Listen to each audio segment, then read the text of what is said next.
할렐루야. 하나님께 영광 돌립니다. 여러분 모두를 축복합니다. 오늘은 거룩하고 복된 주일입니다. 성전을 찾아 예배하고 영상으로 예배하는 여러분 모두 위에 하나님의 놀라우신 은혜와 응답이 함께 하시기를 축원드립니다. 대면 예배가 이제 드려집니다. 꼭 성전을 찾아 예배하시기 바랍니다. 오늘 말씀은 요한복음 14장 8절 말씀부터 31절까지 말씀입니다. 먼저 기도합니다. 영광과 감사를 하나님 앞에 올려드립니다. 거룩하고 복된 날 주의 이름으로 모이는 모든 곳마다 하나님께 영광을 돌리고 땅을 축복하는 주의 백성들 되기를 원합니다. 거룩한 날 하나님의 선하신 뜻이 우리 가운데 서기를 원하고 주의 보혈을 의지하는 모든 심령들마다 죄사함과 그 속량의 은총 가운데 회복되게 하옵소서. 주의 백성들의 삶을 평화롭게 하시고 그 사역은 능력 있게 하시고 우리가 염려와 근심에 사로잡혀 믿음의 역사를 이루지 못하는 일이 없도록 하나님께서 주의 백성들 가운데 회복을 더하여 주시기를 원합니다. 오늘도 말씀하실 하나님을 찬양합니다. 종을 낮추시고 겸손하게 하시고 오직 말씀에 도구로만 쓰임받게 하옵소서. 예수님의 이름으로 사모하며 기도합니다. 아멘. 자, 본문 말씀을 잘 읽어보시고요. 8절부터 마지막 절까지 1절부터 쭉 다 읽어보시면 되겠습니다. 우리가 지난 시간에 이어서 두 번째 14장을 묵상하는데요. 믿음의 중요성에 대해서 우리가 살펴보기를 원합니다. 먼저 한 절 읽습니다. 10절 말씀. 내가 아버지 안에 거하고 아버지는 내 안에 계신 것을 네가 믿지 아니하느냐. 내가 내게 이런 말은 스스로 하는 것이 아니라 아버지께서 내 안에 계셔서 그 일을 하시는 것이라. 내가 아버지 안에 거하고 아버지께서 내 안에 계심을 믿으라. 그렇지 못하겠거든 행하는 그 일로 말미암아 나를 믿으라. 아멘. 자, 여러분, 성도의 삶 가운데 가장 중요한 것이 있다면 그것은 바로 믿음입니다. 우리는 믿음으로 하나님이 온 땅을 창조하신 것을 바라봅니다. 천국을 믿고 하나님의 존재를 믿고 예수 그리스도와 그 십자가의 고난과 부활과 승천과 우리에게 남아있는 약속들이 이루어질 것을 믿습니다. 우리도 마침내 부활할 것이고 하나님의 나라를 유업으로 얻게 될 것입니다. 믿음은 참으로 놀라운 것을 하죠. 이 믿음의 영역. 그러면 이 믿음이 우리가 믿음으로 이렇게 수많은 것들을 바라보고 좌로나 우로나 흔들리지 않고 견실하고 항상 주의 일에 힘쓰는 삶을 사는 이 믿음이 이만큼 중요한데 왜 우리가 이렇게 되어졌을까요? 왜 이런 믿음을 갖게 되었을까요? 그것이 무엇보다 중요한 믿음의 이유입니다. 여러분들 이제 믿음이 왜 중요합니까? 라고 묻는다면 이렇게 말씀하셔야 됩니다. 믿음이 왜 중요할까요? 바로 하나님이 일하신다는 겁니다. 불신자들, 믿지 않는 자들을 믿음 위에 세우는 사역, 그것은 바로 여호와 하나님의 열심이다라는 겁니다. 여러분, 구약시대에 하나님은 자기 백성들을 믿음 위에 세우고 믿음에서 떠난 자들을 돌이키기 위해서 끊임없이 노력을 하죠. 선자를 보내고 왕을 세우고 사사들을 세우고 제사장을 세우고 하나님께서 택한 백성들을 그들 가운데 보내셔서 때로는 천사로 때로는 하나님께서 그들 가운데 큰 이상과 환상으로 다양한 방법으로 일하신 이유가 뭐예요? 믿음에 서게 하는 겁니다. 왜 연단하십니까? 믿음에 서도록 하나님이 자기 백성을 찾아야 됩니다. 하나님의 백성은 곧 누굽니까? 믿는 자입니다. 믿음이 없이는 하나님을 기쁘시게 할 수 없고, 믿음이 없이는 우리가 하나님의 나라를 유업으로 얻을 수 없고, 믿음이 없이는 우리가 이 땅에서 하나님을 영화롭게 하거나 기도의 응답을 사모하거나 택한 백성으로 해서 삶이 불가능합니다. 그러므로 믿음은 하나님이 일하시는 겁니다. 그래서 믿음의 가장 중요한 이유는 하나님이 일하신다라는 겁니다. 여러분, 우리가 출애굽기를 공부했잖아요. 하나님의 목적이 하나잖아요. 하나님의 소유된 백성 삼는 겁니다. 노예를 제사장 삼는 겁니다. 애굽에 속한 자들을 이스라엘 자손 하나님이 다스린다라는 겁니다. 이것에 이러한 하나님의 사역에 가장 중요한 게 뭐겠어요? 믿어야 된다는 겁니다. 믿음이 식어지고 하나님을 멀리하고 물러가면 결국은 그 다음에 고난이 오죠. 연단하시는 겁니다. 하나님은 자기 백성을 절대 잃어버리지 않습니다. 잃어버린다는 것은 불신 가운데 이방 우상의 노예가 되는 겁니다. 찾아내는 겁니다. 죄의 노예가 된 자들을 매를 대서라도 찾아내시는 거예요. 여러분, 14장 상황을 잘 보세요. 지금 이들이 염려하고 근심하고 있습니다. 그래서 14장 1절 말씀 보면 너희는 마음에 근심하지 말라. 하나님을 믿으니 또 나를 믿으라. 선자들을 구약에 보내셨던 하나님, 제사장을 보내고 왕을 보냈던 그 하나님이 이제는 마침내 이 사역을 감당하도록, 그래서 백성들을 믿음에 서도록 예수님을 보내신 거예요. 여러분, 29절 말씀도 보세요. 이제 일이 일어나기 전에 너에게 말한 것은 일이 일어날 때 너희로 믿게 하려 함이라. 지금 14장의 상황은 예수님이 이제 승천하실 겁니다. 아버지가 하실 거예요. 고난을 당하시고 부활하시고 승천하실 거예요. 이렇게 주님이 어딜 간다니까 제자들은 염려하고 근심하는 겁니다. 그런 제자들을 믿음에 세우고 그 제자들을 통해서 또 택한 백성들을 전부 찾아내고 믿음에 세우는 사역, 바로 예수님이 이 땅에 오신 목적이다라는 겁니다. 그러면 여러분, 하나님께서 이렇게 택한 백성들을 믿음에 세우기 위해서 하시는 일이 뭘까? 가장 중요한 첫 번째는 함께 하시는 거예요. 빌립이 궁금했습니다. 예수님이 아버지께로 간다니까 아버지를 우리에게 보여달라고 말합니다. 8절에 주여 아버지를 우리에게 보여주옵소서. 그리하면 족하겠나이다. 이것은 그리하면 믿겠나이다, 이런 뜻이죠. 그때 예수님이 말합니다. 예수께서 이르시되 빌립아, 내가 이렇게 오래 너희와 함께 있으되 네가 나를 알지 못하느냐? 나를 본 자는 뭐라 했어요? 아버지를 보았거늘 어찌하여 아버지를 보이라 하느냐? 그러면 10절에 내가 아버지 안에 거하고 아버지가 내 안에 계신 것을 네가 믿지 아니하느냐? 내가 너에게 이르는 말은 스스로 하는 것이 아니라 아버지께서 내 안에 계셔서 그 일을 하시는 것이라.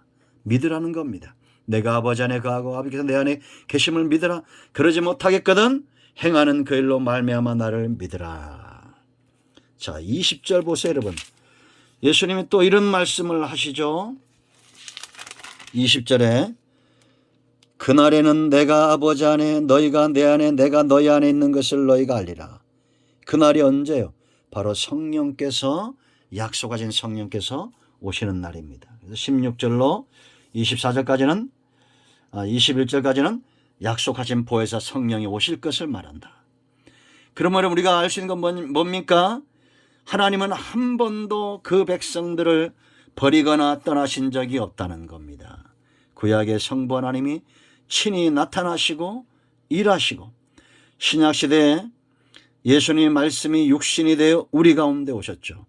구약시대에는 선지자를 보내고 그들에게 말씀을 선포하고 때로는 은혜를 더하시고 때로는 채찍을 대시고, 그런 하나님의 모든 보여주시고 듣게 하시는 진리의 말씀을 선포하는, 사람이 떡으로만 사는 것이 아니라 하나님의 입에서 나오는 말씀으로 산다는 이 원리, 이 언약의 완성을 위해서 예수님이 신약시대에 오신 거예요. 은혜와 진리가 충만한 모습으로 오셨다라는 겁니다. 아멘. 그리고 지금은 성령이 우리 안에 거하시는 시대가 되었습니다. 그러면 성령이 어떤 일을 하실까요? 똑같은 일을 하시는 겁니다. 구약의 성부 하나님이 우리가 믿음의 속에서는 말씀을 보내심 같이 그 말씀 온전케 하기 위해서 예수님이 오셨던 같이 이제는 성령이 26절 보세요. 보혜사 곧 아버지께서 내 이름으로 보내실 성령 그가 너에게 모든 것을 가르치고 내가 너에게 말한 모든 것을 생각나게 하리라. 하나님의 입에서 나온 말씀, 예수님이 온전케 하신 그 약속들, 진리들, 말씀들을 생각나게 하고 가르치고 기억하게 하고 순종케 하는, 그래야 믿음에 서겠죠. 이것이 바로 성령의 역사다.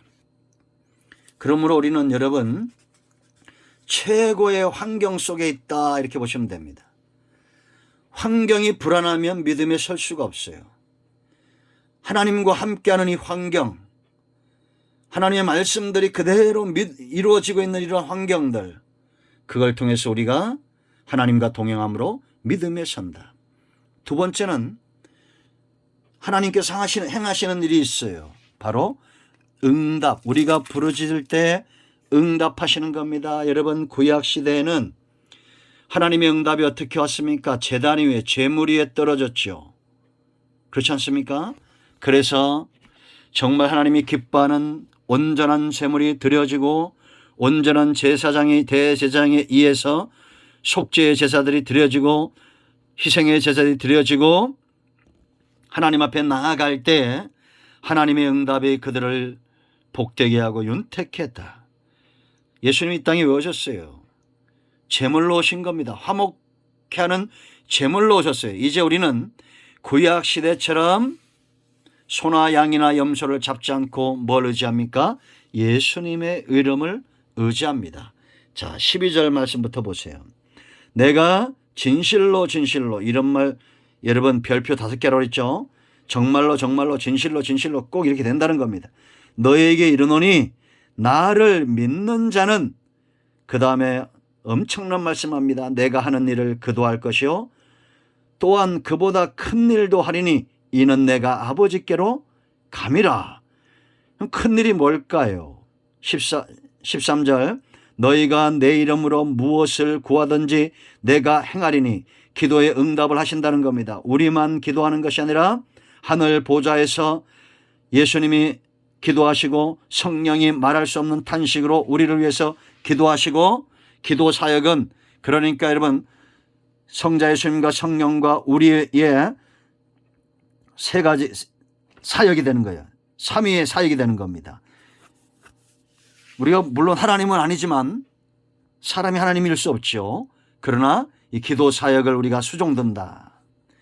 왜 그러면 예수님의 이름으로 구하는 것을 응답하실까요? 이는 그 다음에 그랬어요. 아버지로 하여금 아들로 말미암아 영광을 받으시게 하려 함이라. 내 이름으로 무엇인지 내게 구하면 내가 행하리라. 여러분 이 말씀만 우리가 아멘하면 안 되고 그 다음 15절 보세요. 너희가 나를 사랑하면 나의 계명을 지킬 것이다. 그러므로 여러분 정말 하나님 앞에 나아가 하나님의 영광을 위하고 예수 그리스도의 이름을 의지하여 기도하는 자는 어떤 자겠어요? 예수님을 사랑하고 하나님을 사랑하는 자입니다. 그런 자들에게 하나님이 응답을 주신다는 겁니다. 여러분 소원이 더디 이루어지면 심령이 상한다고 잠언서에 분명히 말하고 있어요. 왜 소원이 더디 이루어질까요? 기도는 하는데 철저하게 우리가 예수 그리스도의 이름을 의지하여 기도하지 않고 죄 문제를 해결하지 않기 때문입니다. 그러므로 우리는 예수 그리스도의 보혈을 의지하여 죄 문제를 해결하고 그 이름을 의지하여 기도하셔야 됩니다. 응답을 체험하지 못하면 기도가 재미가 없어집니다. 믿음에 서지 못합니다. 이제는 세상적인 재미, 세상이 하나님이 아닌 다른 것들을 의지하고 믿는 삶으로 다시 돌아가는 거예요. 대마처럼 세상으로 갚버린 겁니다. 제일 어리석고 불행한 인생들이죠. 우리는 하나님의 영광을 위하여 예수 그리스도의 이름을 의지하고 기도하여 응답받아야 됩니다. 그럴 때 가장 큰 축복은 그 이름을 의지하여 믿음의 선은 우리에게 있습니다. 여러분, 우리가 기도할 때 러시아나 우크라이나의 전쟁이 멈출 줄로 믿습니다. 이 나라 정치권이 안정될 것을 믿습니다. 우리가 기도하는 수많은 기도의 제목들이 응답될 것을 믿습니다. 그러한 혜택은 무엇보다도 그 응답으로 인하여 우리가 믿음에 선다는 거예요. 세 번째, 이 믿음이 깊어지기 위해서 하나님이 행하시는 것이 있어요. 그건 바로 사랑의 원리입니다. 사랑하시는 거예요. 15절, 21절, 24절 사랑에 대해서 이야기합니다. 여러분, 22절부터 24절까지는 유다의 질문에 대한 답입니다. 이 핵심은 뭐냐? 유다에게는 사랑이 없다는 거예요. 왜? 그에게 마귀가 들어갔기 때문입니다. 성령이 들어온 사람은 성령의 열매 사랑을 맺게 돼 있어요. 그래서 여러분 24절에 예수님이 답을 하죠. 23절 24절 보세요. 여러분, 유다의 질문에 답을 합니다. 유다는 온통 다른 데 관심이 있어요. 주여 어찌하여 자기를 우리에게는 나타내시고 세상에는 아니하려 하시나이까. 세상에 예수님이 그 권능으로 나타나셔서 세상 나라를 로마를 뒤엎고 세상 나라를 세우길 원했던 거예요. 그러나 예수님은 그게 아니잖아요. 하나님의 나라, 온 땅에 하나님의 나라가 임하도록 오셨잖아요. 예수님 뭐라 말씀하십니까? 예수께서 대답하여 이르시되 사람이 나를 사랑하면 내 말을 지키리니. 이건 쉬운 말로 너는 나를 사랑하지 않는다는 겁니다. 왜? 그 안에 13장에서 이미 마귀가 들어갔잖아요. 내가 아버지께서 그를 사랑하실 것이요 우리가 그에게 가서 거처를 그와 함께 하리라. 나를 사랑하지 아니하는 자는 내 말을 지키지 아니하나니 너희가 듣는 말은 내 말이 아니요 나를 보내신 아버지의 말씀이니라. 지금 천국 거처에 대해서 이야기하지만 가룟 유다는 천국 하나님의 나라 관심이 없어요. 오직 세상에서 잘 되고 잘 먹고 돈 많이 벌고 처음부터 도둑놈이었습니다. 이게 여러분 얼마나 안타깝습니까? 믿음은 사랑을 통해서 깊어지는데 너희가 나를 사랑하면, 이런 말은 먼저 예수님이 우리를 사랑하셨고 하나님이 독생자를 보내서 우리를 먼저 사랑하셨다는 겁니다.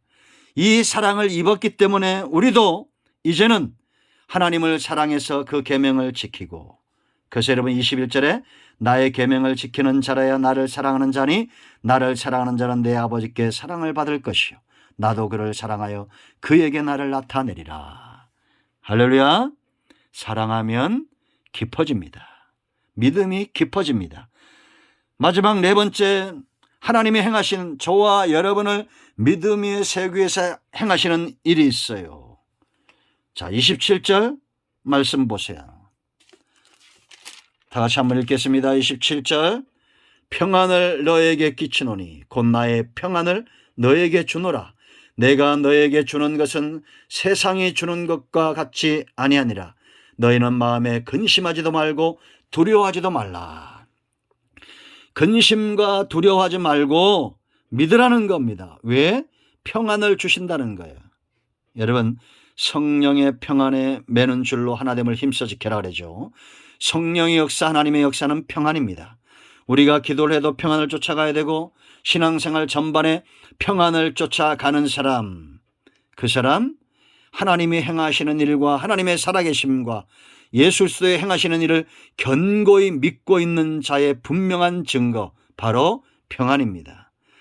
여러분들이 세상 사람들 아무리 만나고 좋은 것을 먹고 좋은 것을 입고 다녀도 그 안에는 불안함과 염려와 근심이 있지 평안이 있지 않아요. 대통령 여러분 잘 뽑아야 된다 말하지만 이 땅의 주권은 하나님께 있다라고 믿는 자들에게 평안이 있는 겁니다. 여러분 평안하십니까? 그렇다면 평안한 환경으로 돌아오세요. 양과 목자의 관계는 평안입니다. 그 안에서 믿음이 깊어지는 겁니다. 양은 오랫동안 목자와 함께함으로 자기에게 하지 않는다는 걸 알아요. 자기를 해치지 않는다는 걸 알아요. 목자에게는 평안과 쉼이 있다는 걸 알아요. 그렇기 때문에 믿는 것입니다. 여러분, 우리를 불안케 하는 것, 우리를 넘어지게 하는 것, 우리를 염려와 근심 가운데 빠지게 하는 것, 이러한 것들 속에서 벗어나야 됩니다. 오직 하나님의 그늘 아래, 그 우편 그늘 아래 있을 때에, 하나님의 능력의 장중에 붙들림 받을 때, 목자 가까이 있을 때 평안이 역사하는 겁니다. 에이렌의 힘인 너에게 평강이 있을지어다. 우리 모두가 믿음에서는 왜 믿음이 중요합니까? 하나님이 일하고 있기 때문이에요. 자기 백성들에게 믿음을 주시고 하나님의 택한 자녀를 삼는 것입니다. 그러므로 에베소 2장 8절 믿음은 선물이다 라는 겁니다. 할렐루야. 이런 모두를 하나님의 가슴으로 초청합니다. 이 믿음 안으로 돌아오십시오. 이 안에 하나님의 일하심이 있고, 이 안에 응답이 있고, 이 안에 사랑이 있고, 이 안에 평안이 있습니다. 기도합니다. 감사합니다. 예수님의 이름을 의지하여 기도합니다. 이 말씀대로 되게 하옵소서. 우리 가운데 마음이 상한 자, 병든 자 치유하시고 회복시켜 주시고 승리하는 삶이 있기를 원합니다. 예수님의 이름으로 사모하며 축복하며 치유하며 기도합니다. 아멘. 이제는 우리 주 예수의 크신 은혜와 하나님 아버지 큰 사랑과 성령의 유로통 충만 치유 회복하심의 역사가 영상을 통해서 말씀을 사모하는 170명의 주의 백성들 위해, 우리 큰나무교수가 모든 권속들, 서울 모두와 세계인형 박물관과 이곳에 있으면 땅끝에 있는 모든 복음적인 교회들 위해, 이 나라의 민족, 이 정권이 저 우크라이나의 전쟁 가운데 고통당하는 어린아이들과 주의 백성들 가운데 지금도 예수님 때문에 생명 다해 헌신하는 교회와 선교단체들과 선교사님들 위해 이제로부터 영원토록 함께 있을지어다. 아멘. 할렐루야. 응답되었습니다. 이런 모두를 축복합니다. 예수 그리스도의 이름을 의지하여 모든 문제를 해결하고 병든 자는 치유되기를 원합니다. 아멘.